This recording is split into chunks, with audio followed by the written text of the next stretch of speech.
الحمد لله رب العالمين والصلاة والسلام على سيد الأنبياء والمرسلين فأعوذ بالله من الشيطان الرجيم بسم الله الرحمن الرحيم قال الله في القرآن العظيم اقرض الله قرضا حسنا. انشاءاللہ عظیم اس آیت کریمہ کے اعجاز میں کچھ کہنے سے پہلے آئیے میں ایک جو عنوان آپ کو بتا دوں.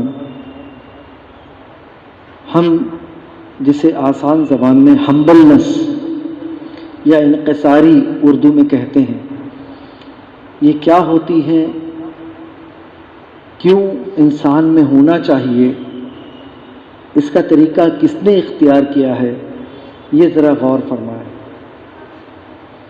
ہمبلنس یا انکساری اسے کیا کہتے ہیں؟ اپنے آپ کو کسی سے کمتر سمجھ لینا، حقیر سمجھ لینا، یا پھر کچھ بھی نہیں سمجھ لینا. صرف انسانوں میں اسے ہمبلنس نہیں کہتے، بلکہ کسی کو بھی یہ نہ سمجھنا کہ یہ حقیر ہے، کسی کو بھی یہ نہ سمجھنا کہ یہ حقیر ہے، اسے یکساں عزت دو، ایک جیسی عزت دو، اور رب تعالیٰ کی بارگاہ میں اپنے آپ کو حقیر جانو. رب تعالیٰ کی بارگاہ میں اپنے آپ کو بالکل معذور، حقیر، محتاج جانو، اور اتنا محتاج، اتنا حقیر جان لینا کہ یہ سمجھ لینا کہ ہم جو کچھ بھی ہے، ہماری ہر سانس، یہ رب تعالیٰ کا دیا ہوا عطیہ ہے. ہم خود کسی چیز پر قادر نہیں ہے مگر اللہ، مگر اللہ. یہاں بہت ساری چیزیں ہمارے ذہن میں رکھنی ہیں کہ ہم کیا اپنے آپ کو دوسروں سے الگ کر لیں، یہ سوچ لیں کہ ہم سب سے گئے گزرے ہیں، ہم کچھ نہیں کر سکتے. تو نہیں، یہ انکساری نہیں ہے، یہ انکساری نہیں ہے، بلکہ یہ سمجھ لینا کہ یہ چھوٹا نہیں ہے، یہ مجھ سے کمزور نہیں ہے، یہ مجھ سے حقیر نہیں ہے. اس کو انکساری کہتے ہیں. آئیے میں آپ لوگوں کو بتا دوں، اپنی انا کو مٹا دینا یہ بھی انکساری کی ایک نشانی ہے. انا کسے کہتے ہیں؟ آئیے میں آسان زبان میں کہہ دوں، ایگو. ایگو یہ جو ہوتا ہے نا، 3 لیٹر ورڈ ہے، صرف اس میں 3 لیٹر ورڈ ہے، مگر دنیا کی سب سے زیادہ نقصان دینے والی تمام چیزیں اس میں شامل ہیں. جیسے ہی ہم نے اپنے ایگو کو ذرا سا بیچ میں لا دیا تو یہ سمجھ لو کہ ہم نے اپنے لیے ایک بہت بڑا گڈھا کھود دیا ہے. یہاں اس بات کو بہت سمجھنا ضروری ہے کہ اولیاء کرام نے اس پر کیا عمل کیا، کیسے عمل کیا، کس طرح سے عمل کرتے تھے. آئیے میں بہت بڑی بڑی مثالیں نہ دیتے ہوئے آپ کو ایک مثال بہت ہی عمدہ لے کر چلوں. سب سے پہلے ہم چلتے ہیں امام احمد بن حنبل رضی اللہ تعالی عنہ کی بارگاہ میں. آئیے ان کی انکساری کا معاملہ دیکھیے کہ رات کے وقت میں کسی انجان گاؤں میں چلے جایا کرتے تھے. ایسے ہی ایک گاؤں میں پہنچ گئے. دیر رات ہو چکی تھی، رہنے کے لیے کوئی ٹھکانہ، کوئی پتہ نہیں تھا. مسجد میں رکے رہے. مسجد میں ایک شخص آیا اور کہنے لگا کہ آپ اس مسجد میں رات میں نہیں رک سکتے، آپ اس مسجد میں رات میں نہیں رک سکتے، آپ کو یہاں سے جانا ہوگا. چاہتے تو کہہ دیتے کہ تم جانتے ہو تم کس سے بات کر رہے ہو، تم جانتے ہو تم کس سے بات کر رہے ہو.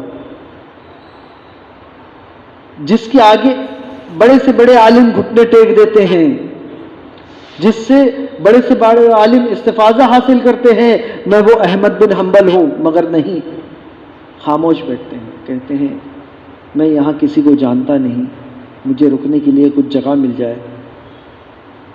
تو وہ شخص کہتا ہے کہ کچھ بھی ہو، تم یہاں مسجد میں نہیں رک سکتے، یہاں کا قانون ہے، مسجد میں رات میں دروازے بند کر دیے جاتے ہیں۔ وہاں سے ایک شخص گزر رہا ہوتا ہے، وہ مسجد سے جب آوازیں سنتا ہے تو قریب آتا ہے اور کہتا ہے کہ کیا بات ہے؟ تو احمد بن حنبل رضی اللہ تعالیٰ عنہ، وقت کے امام، اس شخص سے بھی نہیں کہتے ہیں کہ دیکھو میں تو عالم ہوں، میں تو فاضل ہوں، میں تو اتنا بڑا محدث ہوں، وقت کا امام ہوں، اور یہ شخص مجھے مسجد سے نکالنے کی کوشش کر رہا ہے۔ نہیں، وہاں بھی کہتے ہیں میں ایک مسافر ہوں، میں ایک مسافر ہوں، ٹھہرنے کے لیے میرے پاس جگہ نہیں ہے، لہٰذا میں مسجد میں رکنا چاہتا تھا۔ وہ شخص کسی قانون کا النگھن نہیں کرواتا، یہ نہیں کہتا مسجد کے مؤذن سے یا مسجد کے خادم سے کہ بھائی یہ گاؤں میں آیا ہے، نیا شخص ہے، ٹھہر جانے دو ایک دن، نہیں، بلکہ وہ کیا کہتا ہے کہ آپ میرے گھر چلیں، میں آپ کی خدمت کروں گا، میرا گھر چلیے، میں آپ کی خدمت کروں گا۔ اپنے گھر لے جاتا ہے، ان کے لیے گرم پانی کا انتظام کرتا ہے، ان کے ہاتھ پاؤں دھلواتا ہے، ان کے لیے کھانے کے لیے لے آتا ہے، تمام خدمت جب انجام دیتا ہے اور جب کھانے کے لیے آتے رہتا ہے، اس وقت حضرت امام احمد بن حنبل یہ دیکھتے ہیں کہ وہ شخص جب بھی چلتا ہے پھرتا ہے، راستے سے بھی چل رہا تھا، اس وقت بھی دیکھ رہے تھے، اس کے منہ پہ کچھ جاری تھا، اس کے منہ پہ کچھ جاری تھا، کچھ تو پڑھ رہا تھا وہ۔ تو اس سے کہتے ہیں کہ میرے بچے یہ بتاؤ کہ پورا وقت تم اپنے لبوں پر کچھ پڑھ رہے تھے، کچھ ذکر کر رہے تھے، وہ کیا ہے؟ تو وہ شخص کہتا ہے کہ مسلسل استغفار کر رہا تھا، مسلسل استغفار کر رہا تھا۔ تو حضرت احمد بن حنبل کہتے ہیں کیا اس کا تمہیں کچھ فائدہ ہوا؟ تو وہ شخص کہتا ہے کہ الحمدللہ اس استغفار کے بدلے اللہ تبارک و تعالیٰ نے میری ہر دعا قبول فرمائی، میری ہر دعا قبول فرمائی، ایک دعا باقی ہے، ایک دعا باقی ہے۔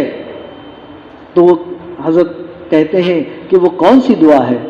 کہتے ہیں میں نے رب تعالیٰ سے دعا کیا ہے کہ اللہ مجھے وقت کے امام حضرت احمد بن حنبل کی خدمت کا موقع عطا فرما، وقت کے امام حضرت احمد بن حنبل کی خدمت کا موقع عطا فرما۔ حضرت احمد بن حنبل مسکرا دیتے ہیں اور پھر کہتے ہیں کہ اے شخص سن، اللہ تبارک و تعالیٰ نے تیری دعا کس طرح قبول فرمائی ہے کہ خود کے گھر سے نکال کے مجھے تیرے گھر میں لا رکھ دیا۔ سبحان اللہ۔ وہاں بھی یہ نہیں کہتے کہ واہ تیری دعا قبول ہو گئی، میں یہ ہوں میں وہ ہوں، نہیں، اللہ تعالیٰ نے مجھے بھیج دیا ہے، میں نہیں آیا، اللہ نے مجھے بھیج دیا ہے۔ یہ حضرت احمد بن حنبل ہے۔ آئیے چلے امام غزالی کی بارگاہ میں۔ امام غزالی وہ شخصیت ہے جسے حجت الاسلام کہا جاتا ہے، حجت الاسلام۔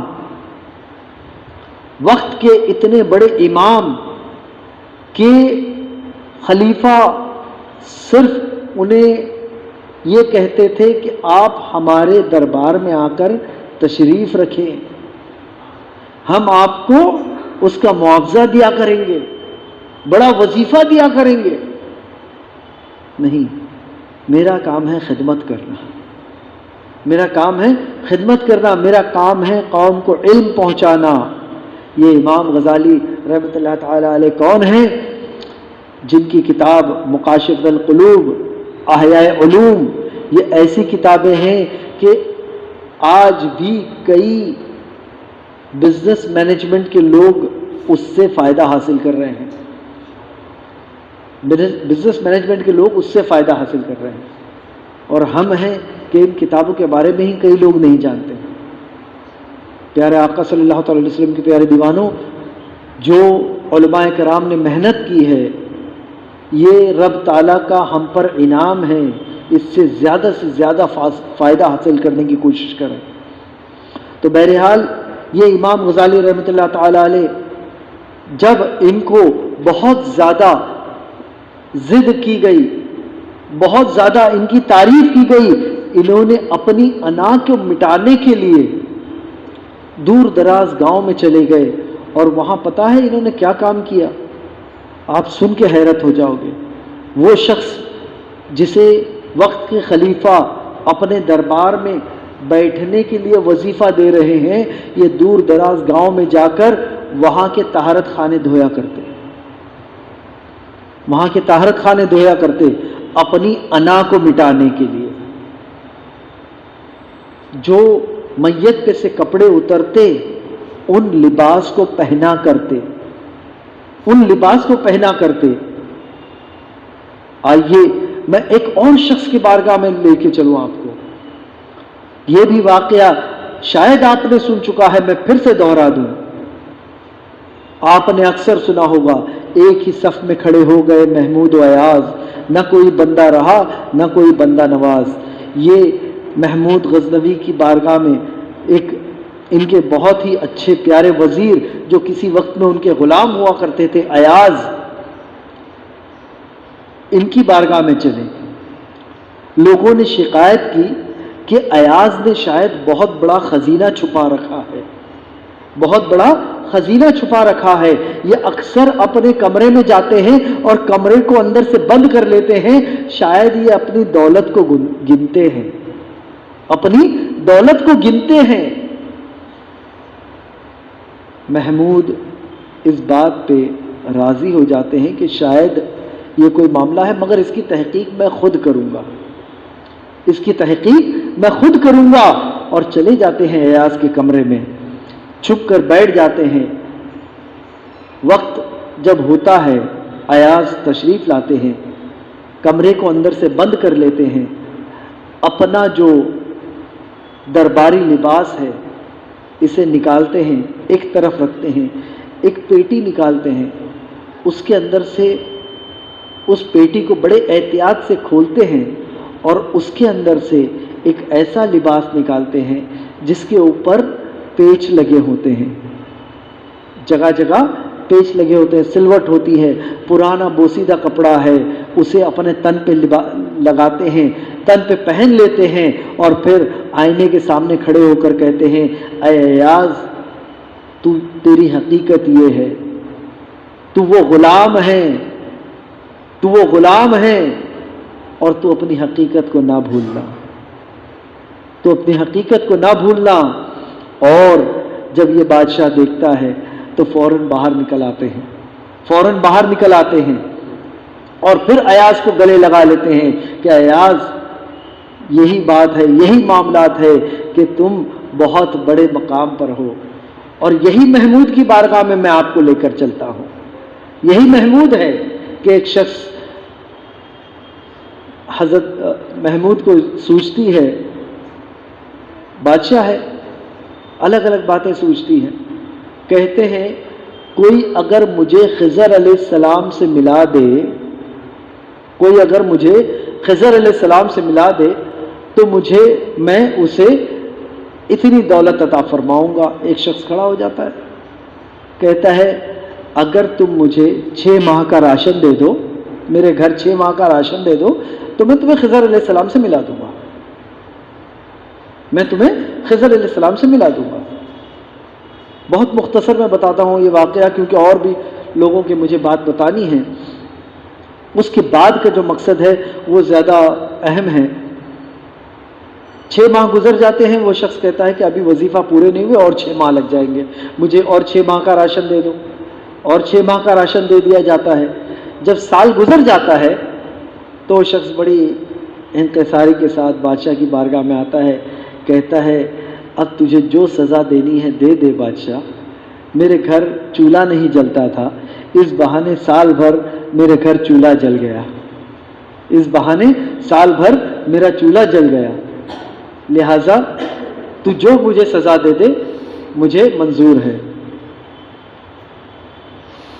بادشاہ دربار میں بیٹھا ہوتا ہے، اپنے ایک وزیر کو اٹھاتا ہے، کہتا ہے اس شخص کے ساتھ کیا معاملہ کیا جائے، اس شخص کے ساتھ کیا معاملہ کیا جائے۔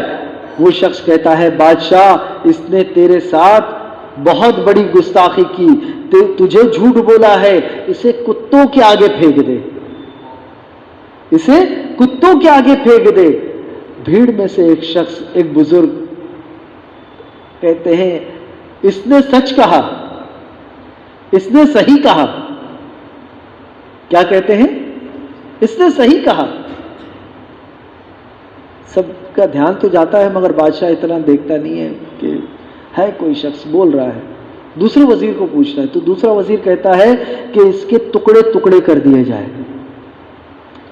اس کی بوٹی بوٹی کر دی جائے۔ اور پھر سے وہ شخص کھڑے ہو جاتے ہیں بزرگ، پھر کہتے ہیں اس نے صحیح کہا، اس نے صحیح کہا۔ پھر ایاز کو پوچھتے ہیں اے ایاز یہ بتاؤ کہ اس کے ساتھ کیا معاملہ کیا جائے۔ ایاز کھڑے ہوتے ہیں، بادشاہ یہ تیری عوام میں سے ہے، یہ فقر و فاقے کا شکار تھا، سال بھر اس نے کسی طرح سے اپنے گھر والوں کا گزارا کروا دیا، تیرے خزانے میں تو کوئی کمی نہیں آئے گی، تجھے دعا مل جائے گی، اسے معاف کر دے، اسے معاف کر دے۔ جیسے ہی ایاز یہ کہتے ہیں کہ اسے معاف کر دے، فوراً وہ شخص کھڑے ہو جاتے ہیں، کہتے ہیں انہوں نے صحیح کہا، انہوں نے صحیح کہا۔ بادشاہ اب حیران ہو جاتا ہے کہ تم نے تینوں کے وقت میں کہا کہ یہ صحیح کہا، یہ کیسے؟ تو کہتے ہیں کہ بادشاہ یہ جو وزیر ہے نا ان کا قصور نہیں ہے، قصور تیرا ہے کہ تو نے انہیں وزیر بنایا ہے، تو نے انہیں وزیر بنایا ہے، قصور تیرا ہے۔ وہ شخص جو پہلا ہے اس کے ابوجدہ کتے کی رکھوالی کرتے تھے، بادشاہوں کے کتے کی رکھوالی کرتے تھے، خوش ہو کے اسے وزیر بنا دیا گیا تو اب وہ اپنی فطرت کے مطابق وہی کہے گا کہ اسے کتوں کے آگے ڈال دو۔ یہ شخص جو ہے دوسرا والا، اس کے ابو اجدہ قصائی تھے، اس سے خوش ہو گیا، وزیر بنا دیا۔ اب یہ اپنی فطرت کے مطابق اس کی بوٹی بوٹی نہیں کہیں گے۔ اور یہ جو تیسرا شخص ہے یہ سید ہے، یہ سید ہے، اور سیدوں کی، اہل بیت کی تو الحمدللہ بات ہی ہوتی ہے کہ یہ اچھے اچھوں کو معاف کر دیتے ہیں، اچھے اچھوں کو معاف کر دیتے ہیں۔ فوراً ایاز کھڑے ہو جاتے ہیں، تم نے میرا راز فاش کیا، تم نے میرا راز فاش کیا، میں بھی تمہارا راز فاش کرتا ہوں۔ اے بادشاہ سن، یہ جو شخص ہے جو کہہ رہے ہیں کہ یہ صحیح ہے، یہ صحیح ہے، یہ صحیح ہے، تو یہی خضر علیہ السلام ہے۔ اس شخص نے تجھے خضر علیہ السلام سے ملا دیا، اس کا انعام بنتا ہے، اس کا انعام بنتا ہے۔ جب بادشاہ کو یہ معلوم پڑا کہ ایاز سید ہے، فوراً اپنے مسند سے کھڑا ہو گیا، اور جب بھی ایاز آتا ہے وہ کھڑے ہو جاتا ہے۔ اب وہ بادشاہ نہیں سوچتا کہ میں تو بادشاہ ہوں، یہ تو غلام ہے، نہیں، کھڑے ہو جاتا ہے۔ اور اتنا ہی نہیں بلکہ ایاز کے بیٹے جب بھی تشریف لاتے محمود کھڑے ہو جاتے ہیں۔ اس کی وجہ کیا ہے پتہ ہے؟ کیونکہ ایاز کے بیٹے کا نام محمد، اس نام کو اتنا زیادہ اہمیت دیتے ہیں کہ اس نام کے لیے کھڑے ہو جاتے ہیں۔ یہ بھی انکساری ہے، یہ بھی انکساری ہے، اپنے آپ کو بادشاہ نہیں سوچنا بلکہ اس نام کی حفاظت کرنا، اس نام کی عزت کرنا، یہ انکساری ہے۔ اگر ہم سوچتے ہیں کہ اللہ کے ولی یا بادشاہ یہی لوگ انکساری سے پیش آتے، تو آئیے میں لے چلتا ہوں اس شخص کی بارگاہ میں جس کے لیے میرے آقا صلی اللہ تعالی علیہ وسلم نے یہ کہہ دیا کہ اے عمر مجھ پہ نبوت ختم ہوئی، اگر میرے بعد کوئی نبی آنے والا ہوتا تو وہ تم ہوتے، وہ تم ہوتے۔ ایک بار حضرت عمر بن خطاب رضی اللہ تعالیٰ عنہ نے کسی وجہ سے حضرت بلال کو یوں ہی غصے میں نہیں، ایسے ہی ایسے ہی اللہ مجھے معاف کرے، صرف یہ آپ کے علم کے لیے بتا رہا ہوں، حضرت بلال کو انہوں نے کالا کہہ دیا،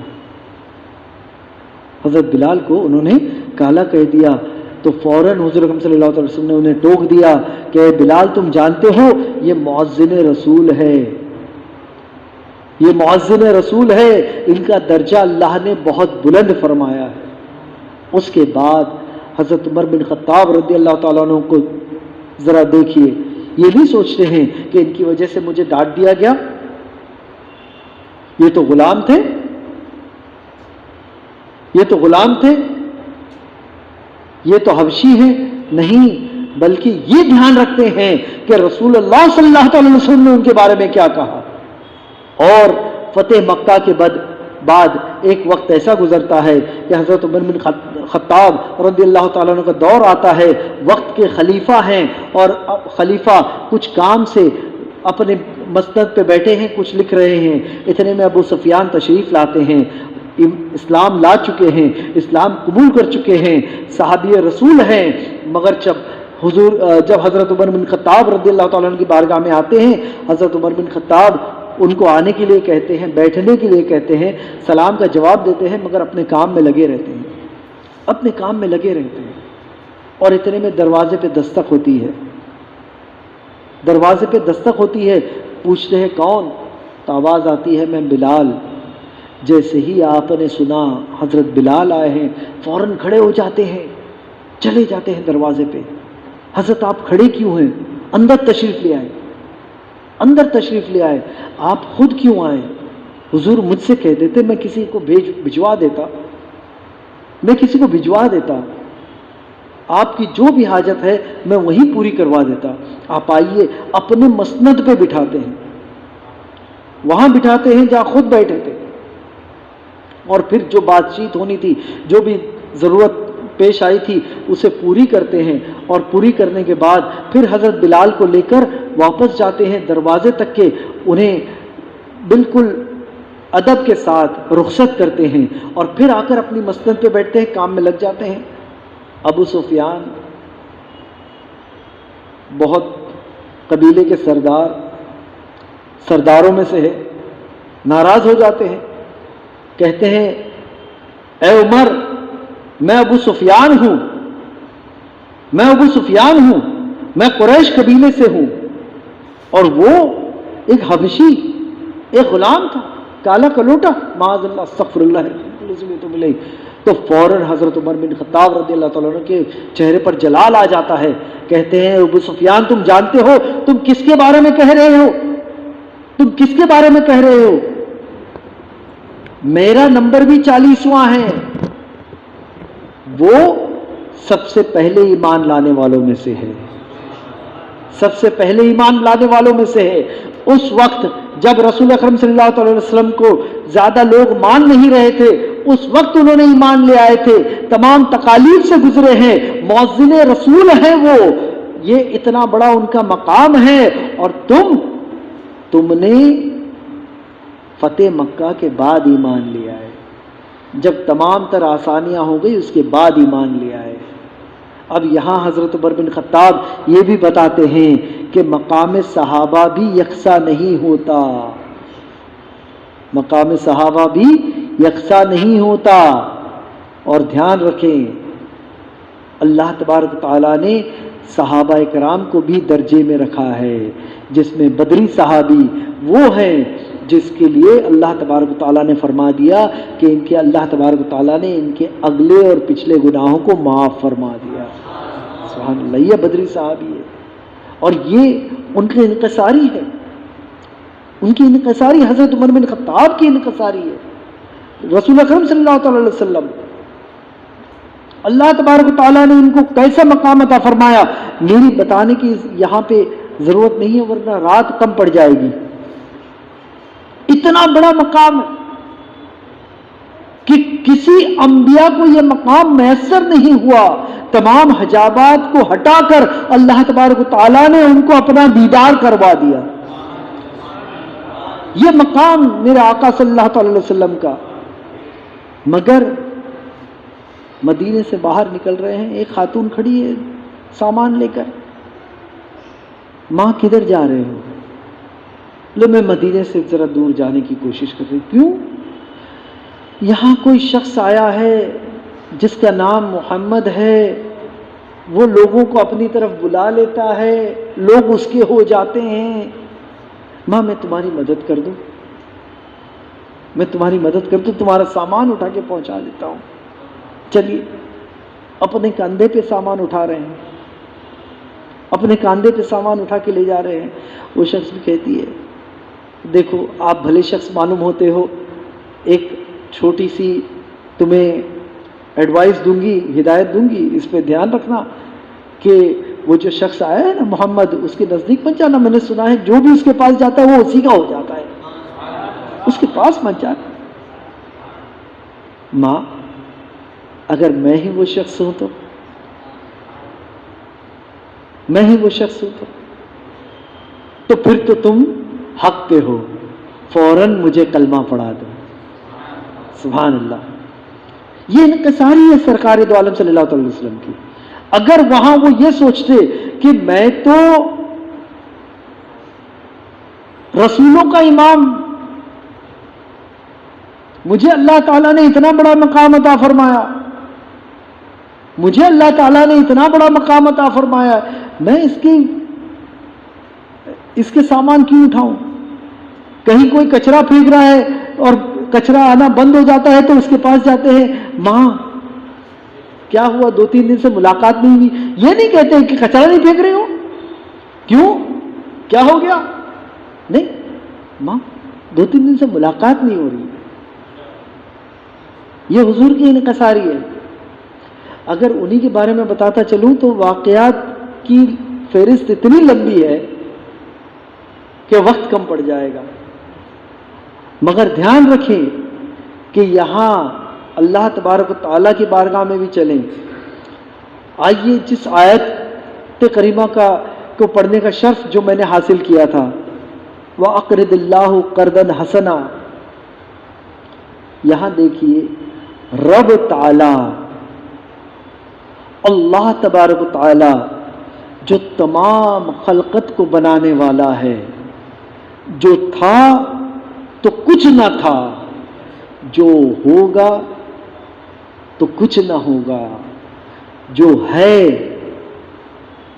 ہمیشہ ہے اور ہمیشہ رہے گا، ہمیشہ سے ہے اور ہمیشہ سے رہے گا۔ وہ کن کہتا ہے تو وہ چیزیں ہو جاتی ہیں، صرف اس کے کن کہنے کی ضرورت ہے اور چیزیں ہو جاتی ہے۔ وہ رب تعالی جو تمام چیزوں کا مالک ہے، تمام چیزوں کا خالق ہے، مگر جب وہ تم سے گفتگو کرتا ہے نا، ہم سے گفتگو کرتا ہے نا، سورہ مزمل کی آیتوں کو غور کریں، سورہ مزمل کی آخری آیت میں غور کریں، اللہ تبارک و تعالیٰ کیا کہہ رہا ہے کہ تم نیکی کرو، تم نیکی کرو میں عطا کروں گا۔ اللہ تعالیٰ کس طرح سے ہم سے کہہ رہا ہے تم قرضہ دو۔ اللہ تعالیٰ صمد ہے، اسے کوئی چیز کی ضرورت نہیں ہے، کسی چیز کی ضرورت نہیں ہے، وہ یکتا ہے، وہی سب چیزیں دینے والا ہے، مگر وہ ہم سے کس طرح سے کہہ رہا ہے؟ انکساری سے، ہمبلنس سے، کہ تم بہترین قرضہ دو، قرضاً حسنا، قرضاً حسنا، بہترین قرضہ دو، اور یہ تمہیں کب واپس ملے گا؟ آخرت میں واپس ملے گا۔ الحمدللہ۔ دھیان رکھیں کہ اگر آپ کہیں بھی ہو، کسی کی بھی ساتھ ہو، سب سے پہلے انکساری سے پیش آؤ، انکساری سے پیش آؤ۔ کسی کو یہ نہ سمجھو، جب بات کہو تو بھی اس طرح سے کہو کہ سامنے والے کو گرا نہ گزرے، گرا نہ گزرے۔ حسنین قریمین کا ایک واقعہ کہہ کے اپنی بات کو مختصر کروں گا، کیونکہ یہ بات بھی کہنا بہت ہی لازمی ہے، اسی ٹاپک سے ہے کہ کس طرح سے ہم حسین انداز میں کہہ سکتے ہیں۔ حسنین قریمین وضو کر رہے ہیں، ساتھ میں دیکھتے ہیں ایک بزرگ وضو کر رہے ہیں، تھوڑا وضو میں کراہت ہے، پہنچ جاتے ہیں، حضور آپ سے گزارش ہے آپ ہمیں وضو کرتے دیکھیں اور یہ بتائیں کہ کیا ہم سے کوئی غلطی ہو رہی ہے۔ وضو کرتے ہیں، وہ شخص فوراً کہتے ہیں کہ تم سے نہیں مجھ سے غلطی ہو رہی، تم سے نہیں مجھ سے غلطی ہو رہی تھی، شکریہ بہت بہت۔ یہ ہوتا ہے انداز کہ سامنے والے کو اس طرح سے کہو کہ اس کو گرا نہ گزرے۔ اللہ تبارک و تعالی ہم سب کو انکساری عطا فرمائے۔ اللہ تبارک و تعالی اگرچہ مجھ سے کہنے میں کسی طرح کی کوئی لغزش ہوئی ہو تو رب تعالیٰ اپنے حبیب کے صدقے طفیل مجھے معاف فرمائے، ہم سب کو زیادہ سے زیادہ نیک عمل کرنے کی توفیق رفیق عطا فرمائے۔ الحمدللہ سنی دعوت اسلامی کا یہ ہفتہ وار اجتماع اسی مسجد میں ہر اتوار کو ہوتا ہے۔ آپ لوگوں سے گزارش ہے کہ خود بھی آئیں اور لوگوں کو بھی یہاں ضرور سے ضرور دعوت دیں۔ بطور مبلغ آپ لوگ اس میں شامل ہونے کی کوشش کریں۔ دھیان رکھیں یہ مبلغ بننا کوئی مونوپولی نہیں ہے، کوئی عمر کا تقاضا نہیں ہے اس میں۔ اللہ کے رسول نے فرمایا بلغوا انی ولو آیا، پہنچا دو میری طرف سے خواہ ایک آیت کیوں نہ ہو۔ آپ جو بھی سیکھتے ہیں دوسروں کو سکھائیں، دیے سے دیا جلاتے چلیں، یہی سنی دعوت اسلامی کا مقصد ہے۔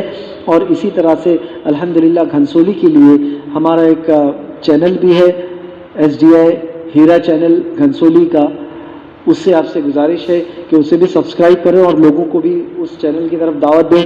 اس لیے نہیں کہ ہمیں چینل کو پھیلانا ہے، بلکہ اس لیے کہ اللہ اور اللہ کے رسول کے پیغام کو زیادہ سے زیادہ لوگوں تک عام کرنا ہے، زیادہ سے زیادہ لوگوں کو اس پیغام کو عام کرنا ہے۔ اللہ تبارک و تعالی ہم سب کو انکساری کے ساتھ اس کی بارگاہ میں اپنی نظر پیش کرنے کی توفیق رفیق عطا فرمائے۔